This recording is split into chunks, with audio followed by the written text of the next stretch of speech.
देवी प्रपन्नाति हरे प्रसीद प्रसीद मादर जगतोऽखिलस्य प्रसीद विश्वेश्वरि पाहि विश्वं त्वमेश्वरी देवी चराचरस्य शरणागत दीनार्थ परित्राण परायणे सर्वस्यार्ति हरे देवी नारायणी नमोस्तुते।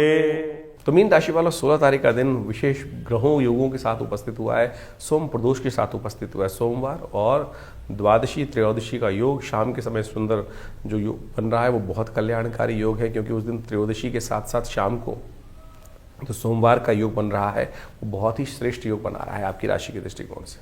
ये दिव्य मुहूर्त हैं, इनका लाभ लेते हुए कार्य करना चाहिए।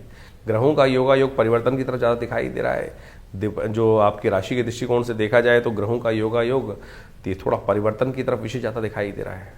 ऐसे में ध्यान रखिएगा, तो लाभ के योग तो अवश्य बनते दिखाई दे रहे हैं, लेकिन साथ साथ शाम के समय कुछ ना कुछ अधिक खर्चे होने के योग भी आपके जिम्मे पड़ते दिखाई दे रहे हैं। तो इसलिए खर्चों पर थोड़ा सा लगाम लगाने का प्रयास करें, नहीं तो कहीं ना कहीं लाभ की आकांक्षा में चीज़ों के प्राप्ति के निमित्त या खासतौर पर फेम प्राप्ति के निमित्त कीर्ति का योग तो बन रहा है, लेकिन कहीं कीर्ति प्राप्त करना कहीं बेकार के खर्चों को न बढ़ा दे, इस बात का भी ध्यान रखते हुए कार्य करने की ज़रूरत है। सोम प्रदोष है, समस्त दोषों का जीवन में कष्ट हमारे कहीं ना कहीं किए हुए पाप कर्मों के अनुसार से होता है, उनको क्षय करने के लिए, रक्षा प्राप्त करने के लिए भगवान शिव का आशीर्वाद लेना चाहिए। और शास्त्र में कहा गया है इस दिन खासतौर पर सोम प्रदोष के दिन भगवान शिव की आराधना समस्त कष्टों का निवारण देती है। 16 तारीख को सोम प्रदोष का योग बन रहा है। त्रयोदशी शाम के समय विद्यमान रहेगी और शास्त्र में कहा गया है कि समस्त प्रदोषों में सबसे श्रेष्ठ प्रदोष जो है वो विशेष तौर पर सोम प्रदोष ही माना जाता है। सोमवार का योग और शाम को सूर्यास्त के समय में जब त्रयोदशी साथ में पदार्पण कर लेती है, योग बना लेती है, तो वो सोम प्रदोष का योग बन जाता है। तो इस बार ये बहुत दिव्य योग बना है और आप मान के चलें रुद्र नाम के संवत से आरंभ होने से पहले, प्रलंकारी संवत आरंभ होने से पहले, और ऐसे में ये शुभ योग बनकर तैयार है।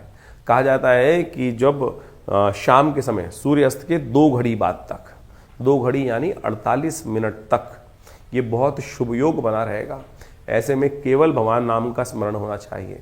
भगवान का दुग्धाभिषेक, जलाभिषेक, इच्छुरस्य अभिषेक जो जातक करते हैं, कहा जाता है कि उस समय भगवान शंकर पार्वती के साथ समस्त संसार का भ्रमण करते हैं, और जो उस समय भगवान का भजन करते हैं उनके अनिष्टों को दूर करने के लिए भगवान स्वयं आशीर्वाद प्रदान करते हैं।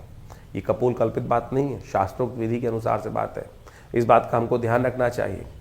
जीवन क्षणभंगुर है, इस बात का ध्यान रखें। 1 सेकंड के अंदर कहाँ से कहाँ क्या स्थिति कब कहाँ पहुँच जाती है। तो इसलिए हमारे समस्त अनिष्टों को दूर करने के लिए इस स्थिति का आपको अवश्य उपयोग करते हुए कार्य करना चाहिए। चैत्र के मास में, सुंदर वर्ष के आरंभ के समय में, चैत्र का जो पक्ष आरंभ हो जाता है तो एक तरह से वर्ष समाप्ति की तरफ है, नव वर्ष बिल्कुल आरंभ होने को है, नव संवत आरंभ होने को ही है। तो ऐसे में इस शुभ योग में कोशिश ये करें अपने नाम से रुद्राभिषेक, भगवान शंकर का पूजन, जहाँ भी आप विद्यमान हैं, ये ऑफिस में बैठे हैं तो कोई दिक्कत नहीं, ध्यान मानस पूजा करने का प्रयास करें। शास्त्र कहता है ना, मानस सबसे श्रेष्ठ पूजा जो है मानस पूजा। आप बैठे हुए हैं साक्षात अमरनाथ जी जाकर और कहीं केदारनाथ में जाकर बैठे हुए, लेकिन मन नहीं लग रहा है, तो फिर किस बात की पूजा। तो ऐसे में कहा जाता है मानस पूजा सबसे श्रेष्ठ है। आप ऑफिस में भी बैठे हुए हैं, आपने जूते पहने हुए, कोई दिक्कत नहीं, आंख बंद कर कुछ देर के लिए बैठ जाएं। और शास्त्र कहता है आत्मा तुम गिरजामती सहचरा प्राणा शरीरम गृह पूजा ते विषयोग भोग रचना निद्रा समाधि स्थिता। जो भी कार्य कर रहे हैं सब परमात्मा की कार्य है, यही भाव रखो ना।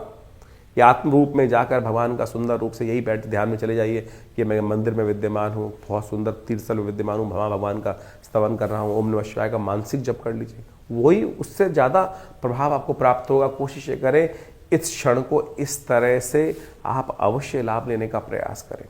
हमने भी विवेकानंद योगाश्रम में इस समय पर रुद्राभिषेक का सुंदर कार्यक्रम रखा है।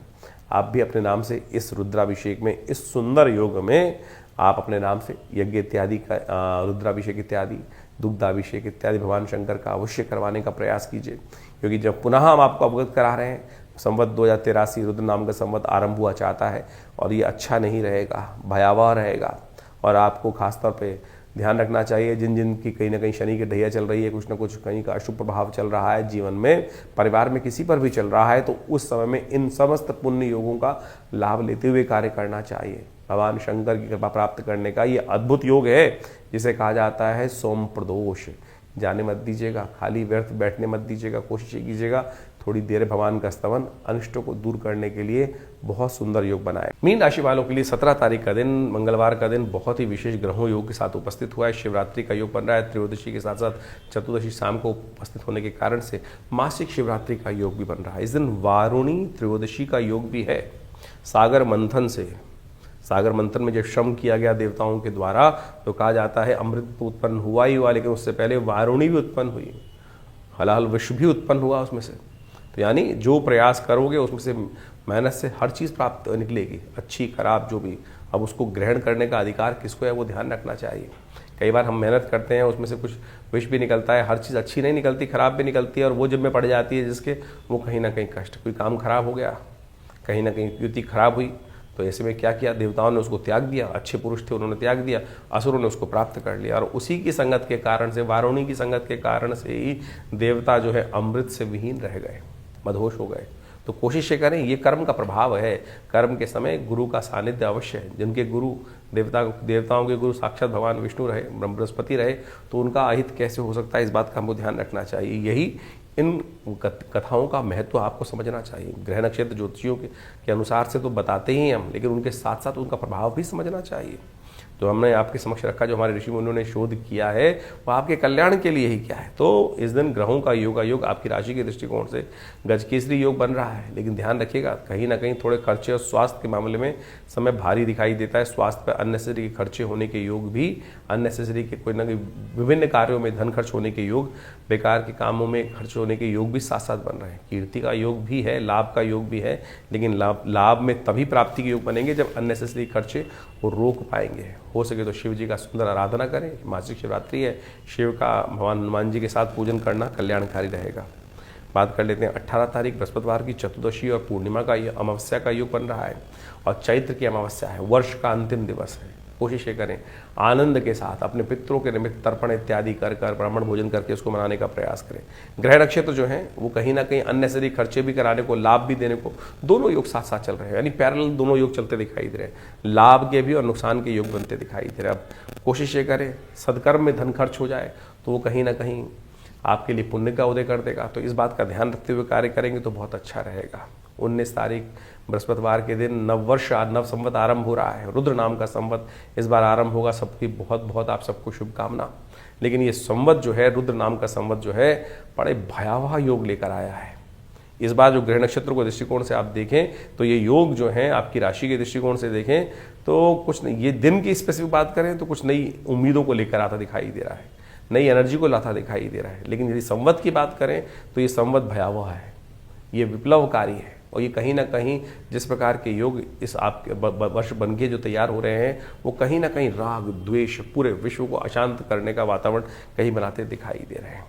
तो आपको ध्यान रखना पड़ेगा, क्योंकि आपकी 7.5 का मध्यकाल भी चलता हुआ दिखाई दे रहा है इस समय में। तो ऐसे में लगातार शनि को मनाने का उपाय जो कुछ हो सके वो अवश्य आप करते रहिएगा। इसका विशेष एक प्रभाव जो है वो आपकी राशि के दृष्टिकोण से उत्पन्न होने के योग बन रहे हैं। इस दिन से माँ भगवती दुर्गा की आराधना आरंभ होती है नववर्ष के साथ साथ, और वो आपके बहुत सारे कष्टों को निवारण करने का योग भी बनाती है। 19 तारीख बृहस्पतिवार से नवरात्र आरंभ हो रहे हैं, और ये नवरात्र इस बार जो आए हैं बड़े विचित्र योग लेकर आए हैं, विचित्रता लेकर आए हैं। एक तो नव संवत, रुद्र नाम का संवत आरंभ हो रहा है, और ये रुद्र नाम का जो संवत है बहुत ज्यादा प्रलंकारी माना जाता है। विश्व में इस वक्त देख लीजिए कैसी स्थिति मची हुई है। कहीं ना कहीं जो स्थिति है वो बड़ी विकट स्थितियों में जा रहे हैं ग्रह। 6 तिथि से नव संवत आरंभ हो रहा है, और ये नव संवत आरंभ होते ही आपकी जो राशि के दृष्टिकोण से जो प्रभाव आपने समझा वो कहीं ना कहीं बड़ी शांति के साथ आपको समय कुछ निकालने के लिए जरूरी है। इस बात का ध्यान रखें, क्योंकि कहीं ना कहीं विप्लवकारी योग बनेंगे, कहीं ना कहीं विस्फोटक योग बनेंगे। लोग शांति का प्रयास करेंगे नहीं, अशांत और ज्यादा, यानी आग में और ज्यादा घी डालने का प्रयास करते दिखाई देंगे। ऐसे में इस बात को आपको समझ लेना चाहिए। नवरात्र का पूजन करें, भगवती की आराधना करें, तो वो बहुत जरूरी है। ये रुद्र नाम का जो संवत है कहीं ना कहीं विस्फोटक योग बनाएगा, कहीं ना कहीं परमाणु युद्ध की तरफ विश्व को खींचता दिखाई देगा। इस बात को हमको साफ साफ समझ लेना चाहिए। भयावह स्थिति और आगे जाके ग्रह और परिवर्तन होंगे। मंगल जो है वो उदय होना चाह रहे हैं, बहुत जल्दी उदय होंगे, और वो शनि के साथ कहीं ना कहीं जब जुड़ जाएंगे अगले महीने में तो वो बहुत ही भयावह स्थिति विश्व के दृष्टिकोण से उत्पन्न करते दिखाई देंगे। तो आपको भी थोड़ा ध्यान रखना पड़ेगा। इस दिन सुंदर रूप से माँ भगवती की सुंदर आराधना से अपने ग्रहों को ठीक करने के लिए प्रार्थना का आरंभ करें। सुबह करीब करीब 7:45 बजे के बाद से मेष लग्न जब आपके यहाँ शुरू हो जाए, उस समय में मेष लग्न में घट स्थापना करने का प्रयास करें, और ये घट स्थापना जो है दोपहर तक, मध्याह्न तक आप करेंगे तो बहुत अच्छा रहेगा। वहम पालने की जरूरत नहीं है, क्योंकि कई लोग आपके मन में संशय उत्पन्न करेंगे, क्योंकि इस बार जो है क्षय तिथि के साथ में नवरात्र आरंभ हो रहे हैं। क्योंकि पहले दिन के नवरात्र जो है वो विशेष तौर पर जब आरंभ होंगे तो क्षय तिथि होगी, और अगले दिन के सूर्योदय से वो नवरात्र जो है पहला खत्म हो जाएगा, दूसरा शुरू हो जाएगा। शास्त्र में कई जगह लिखा है कि अमावस्या तिथि पे नवरात्र जब आप अनुष्ठान करते हैं तो कहीं ना कहीं अनिष्टकारी होता है। किन के लिए वो अनिष्टकारी होता है? जो तंत्रोक्त विधि से किसी दूसरे का कहीं ना कहीं अनिष्ट करने के लिए कुछ संकल्प लेते हैं। शांति को पौष्टिक कर्मों के लिए कुछ अनिष्टकारी नहीं है। माँ भगवती की आराधना, हाँ आप संकल्प लेके बैठ रहे हैं कि मैं सामने वाले का कुछ ना कुछ नुकसान करने के लिए योग बना रहे हैं, वो कहीं ना कहीं उल्टा प्रभाव उत्पन्न कर सकते हैं। तो इस बात को मन से हटा दीजिए कि नवरात्र का सुंदर योग कहीं ना कहीं अमावस्या तिथि में नहीं, पूर्ण प्रतिपदा तिथि में हमको करना है। बिल्कुल प्रतिपदा तिथि के साथ इस बार पंचांग के दृष्टिकोण से देखा जाए प्रतिपदा क्षय हो जाएगी, अगले दिन द्वितीय का उदय हो जाएगा। तो क्या प्रतिपदा के पुण्य को छोड़ दिया जाए? नहीं, अमावस्या तिथि में ही करने का प्रयास कीजिए, वो आपके लिए श्रेष्ठ रहेगा। तो हमारी दृष्टिकोण से सुबह करीब 7:45 बजे के बाद से पूरे भारत में तो दृष्टिकोण से ऐसा योग बनेगा, तो आप उससे आरंभ कर सकते हैं अपने घट स्थापन के साथ। शाम तक सुंदर मुहूर्त है और भगवान का सुंदर आराधना करने का योग रहेगा। आप उसमें नवरात्र का सुंदर पूजन करें, माँ भगवती की आराधना करें। प्रथम शैलपुत्री च, द्वितीयम ब्रह्मचारिणी, नित्यम चंद्रघंटी कुष्मांडेति चतुर्थम, इस प्रकार से माँ भगवती के विभिन्न स्वरूप हैं। तो जो पहला नवरात्र है भगवती शैलपुत्री के निमित्त आरंभ करते हुए किया जाता है। तो कोशिश करें बड़ी श्रद्धा के साथ उस दिन कार्य आरंभ करने का प्रयास करें। कलश स्थापना का हमने समय आपको बता ही दिया है। इसके साथ साथ विवेकानंद योगाश्रम में पूरे 9 दिन तक, आने वाले 9 दिन तक, पूरे नवरात्र पर्यंत तक सुंदर रूप से नित्य प्रति दुर्गा सप्तशती का यज्ञ रहेगा। माँ भगवती के सानिध्य में दुर्गा जी का जो सुंदर श्री विग्रह है, जो 500 साल पुराना प्राचीन श्री विग्रह जो मुल्तान से हमारे यहाँ 1947 में पधारा, उन्हीं के सानिध्य में बैठकर वर्षों से यहाँ पर सुंदर यज्ञ रहता है। 8 घंटे नित्य यज्ञ चलता है, और नवरात्रों में तो शाम को दुर्गा सप्तशती का पूरे संपूर्ण 700 जो मंत्र हैं दुर्गा सप्तशती के, उसका नित्य प्रति यज्ञ रहता है। आप स्वयं माँ भगवती के सानिध्य में आइए, बैठिए और देखिएगा कैसी अलौकिक शांति का वातावरण आपके मनोमस्तिष्क मिलता है, और दुष्कर्मों को त्याग कर, आपके समस्त अनिष्टों को त्याग करके उसको अग्नि में भस्म करने का सुंदर अवसर है। तो ऐसे में पुण्य को जगाने के लिए स्वयं भी इस यज्ञ में आप बैठेंगे तो माँ भगवती कृपा से अपना स्थान आरक्षित करने के लिए आप हमें फ़ोन कर सकते हैं, और हमारे साथ बैठकर इन 9 दिनों में माँ भगवती की सुंदर आराधना करें। ये नवरात्र आपके समस्त अनिष्टों से माँ भगवती से प्रार्थना कर करेंगे कि आपके समस्त अनिष्ट दूर हों, जो कष्ट दूर हो, माँ भगवती की कृपा आपके जीवन में बनी रहे। मीन राशि वालों के लिए 20 तारीख की ग्रह गणना भी समझ लीजिए किस प्रकार के योग बना रही है।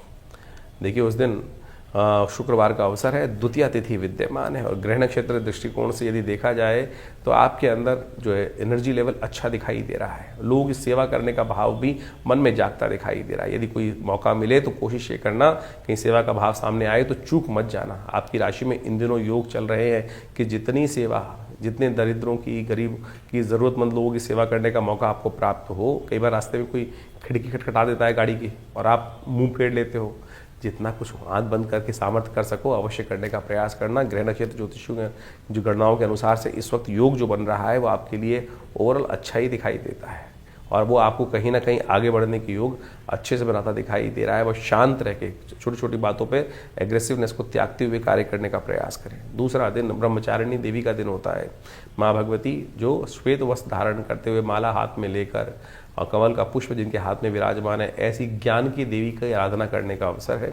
तो ऐसे में भगवती के विभिन्न मंत्रों के द्वारा उनका पूजन करें, उनको कमल के पुष्पों की माला अर्पित करने का प्रयास करें। या देवी सर्वभूतेषु बुद्धि रूपेण संस्थिता नमस्तस्यै नमस्तस्यै नमस्तस्यै नमो नमः, इस मंत्र का जप करें, कल्याण होगा। संवत 2082 के बाद संवत 2083 आरंभ हुआ चाहता है, और संवत 2083 रुद्र नाम का संवत आ रहा है, और ऐसे में क्षय तिथि से ये संवत आरंभ हो रहा है।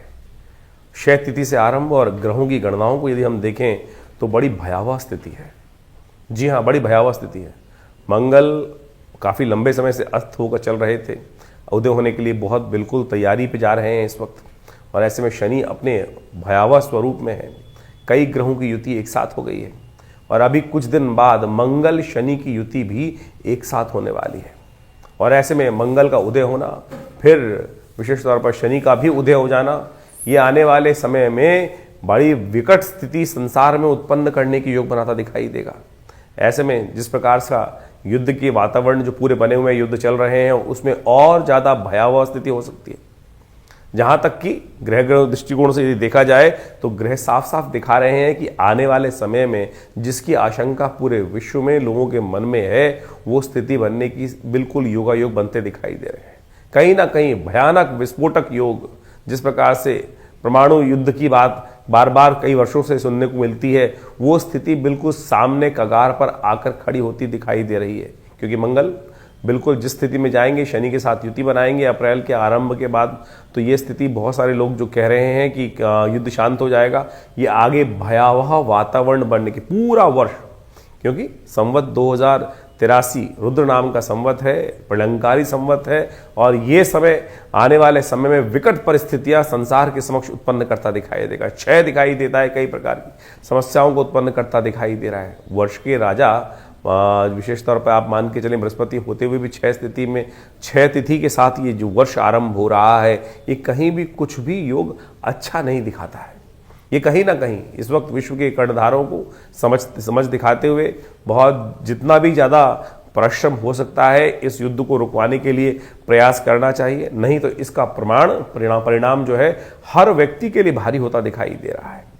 जो आगे ग्रह स्थिति है, जिसे संवत भी आरंभ जिस प्रकार से हो रहा है, उसको मान के चलें विकट स्थिति लोगों के समक्ष आती दिखाई देगी, और कई प्रकार की जो स्थिति दिखाई दे रही है, चाहे वो महंगाई हो, चाहे वो कहीं ना कहीं जो स्थितियां हैं ग्रहों के दृष्टिकोण से बहुत ही अच्छी नहीं, खराब स्थितियां कहीं ना कहीं उत्पन्न होने के योग दिखाई देते हैं। और ऐसे में हम सोच रहे हैं कि हम भारत में रह रहे हैं और भारत के दृष्टिकोण से ये स्थिति होगी, चाहे अमेरिका में लोग बैठे हुए दिखाई दे रहे हैं कि वहाँ युद्ध नहीं हो रहा है, उसका भी प्रभाव पूरे विश्व में स्थितियों के अनुसार से खराब करते हुए दिखाई दे रहा है। तो ऐसे में आपको भी अपने भविष्य को सही करने के लिए, अपने आप को स्थिति को ठीक करने के लिए अपने ग्रहों को अच्छे से एनालाइज करा लेना चाहिए। क्योंकि ये स्थिति एक कोरोना जैसी महामारी हम लोगों ने देखी, उस समय भी हमने ज्योतिष के दृष्टिकोण से कई बार भविष्यवाणी करी थी। पिछली बार भी हमने ग्रहों के दृष्टिकोण से जब भविष्यवाणी करी थी, किस प्रकार से ग्रहों का योगायोग चल रहा है, युद्ध बिल्कुल कगार पे है, उसी समय युद्ध का आरंभ हुआ। तो आप मान के चले ये स्थिति जो ग्रहों की दिखाई दे रही है, किसी भी प्रकार से जो है शांतिमय जीवन को चलाने में कहीं ना कहीं कुछ ना कुछ विघ्न, भयावह विघ्न उपस्थित करते दिखाई दे रहे हैं। ऐसे में इन सब ग्रहों का परिवर्तन, मंगल का परिवर्तन होने को है, सूर्य का परिवर्तन होने को है, इन सब परिवर्तनों का प्रभाव हर व्यक्ति पर, हर जीव पर संसार में पड़ने को कहीं ना कहीं कुछ ना कुछ विशेष योग बनाता दिखाई दे रहा है। उन सब का प्रभाव हमने आपको विशेष तौर पर आपके ग्रहजन के अनुसार से बताया ही है। तो इस आने वाले संवत 2083 में रुद्र नाम का जो संवत है, आपके साथ क्या होने वाला है, उसके लिए अलग से हम पूरी एक जो श्रृंखला है ग्रहों की परिवर्तन की, पूरे वर्ष में किस प्रकार का वातावरण रहेगा, इसको बहुत अच्छे समझने के लिए है। बहुत अच्छे समझने के लिए समझ कर फूक फूक के कदम रखने की ज़रूरत है, क्योंकि आने वाली स्थिति बहुत अच्छी नहीं दिखाई देती। कहीं ना कहीं विप्लवकारी रुद्र नाम का जो संवत है वो दिखाई दे रहा है पूरी तरह से। इसमें कोई ऐसा नहीं है कि हम अतिशोक्ति कर जो बता रहे हैं, लेकिन ग्रहों की स्थिति बिल्कुल ठीक नहीं दिखाई देती है। तो हम इसके ऊपर एक अलग सा आपकी हर राशि के दृष्टिकोण से उसके ऊपर क्या प्रभाव पड़ रहा है उसके बारे संबंध में भी एक आपको पूरी तरह से अवगत कराते हुए, ग्रहों की स्थिति को देखते हुए वो आपके समक्ष बात रखेंगे। लेकिन इसके साथ साथ एक बड़ा सुंदर योग भी बन रहा है, जिसमें नवरात्र का आरंभ हुआ जाता है। देखिए, एक बात ध्यान रखें, जीवन में कष्ट कैसे ही चले, लेकिन परमात्मा का नाम जो है वो सदा कहीं ना कहीं कल्याणकारी होता है, कहीं ना कहीं रक्षा कवच अवश्य प्रदान देता है। इस बात का हमें विशेष तौर पे अपने मन में स्मरण करना चाहिए। नवरात्र का शुभ आरंभ हुआ चाह रहा है, और ऐसे में नवरात्र के समय में अपने समस्त अनिष्टों को दूर करने के लिए माँ भगवती से हम प्रार्थना करें। बहुत सारे लोग कहते हैं युद्ध तो वो कर रहे हैं, हम थोड़ी कर रहे हैं, हमारे जीवन में क्यों प्रभाव पड़ेगा। हम उस समय में चल रहे हैं, उस समय में हमारा जीवन यापन चल रहा है, और ऐसे में जब सूर्य निकल रहे हैं उसका ताप तो हर जगह कहीं ना कहीं पड़ेगा ही। इस बात का हमको ध्यान रखना चाहिए।